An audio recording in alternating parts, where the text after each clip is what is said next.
Hi guys, তো আজকে ব্রেকফাস্টে একটু ডিম টোস্ট খেলাম আর এখন মাম্মাম ঘুমাচ্ছে। মাম্মামকে সুজি খাইয়েছিলাম, সুজি খাইয়ে মাম্মাম ঘুমাচ্ছে। আর মাম্মামের শরীরটা আজকে খুব একটা ভালো নেই। মাম্মামকে কুমড়ো সিদ্ধ, আলু সিদ্ধ, পটল সিদ্ধ, যার মুসুরির ডাল চাল দিয়ে খাইয়েছিলাম। তারপরে মাম্মাম একা একা লেবুর রস খাচ্ছিল বোতলে করে। আর দেখতে পারলে কত কাচাকুচি আছে। আর এখন বাজে কটা, এখন আমি কাচাকুচি করতে যাব। আর মাম্মামকে ওর পিপি এসে নিয়ে যাবে, এখনও খাচ্ছে।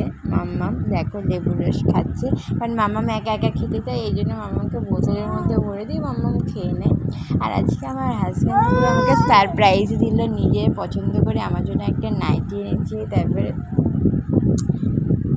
হ্যাঁ, আসলে আমি যখন বললাম না ভিডিও করি, আমার মেয়ে হচ্ছে, তখন আমাকে এটা খাওয়াই ওটা খাওয়াই তাই করছে। আর এখন সন্ধেবেলা নাইটি নিয়ে এসছে আমার হাজব্যান্ড, বাজার টাজার করে এনেছে, লতি কাঁচকলা, মেয়ের জন্য সবজি, মাছ, চিকেন এইসব নিয়ে এসছে।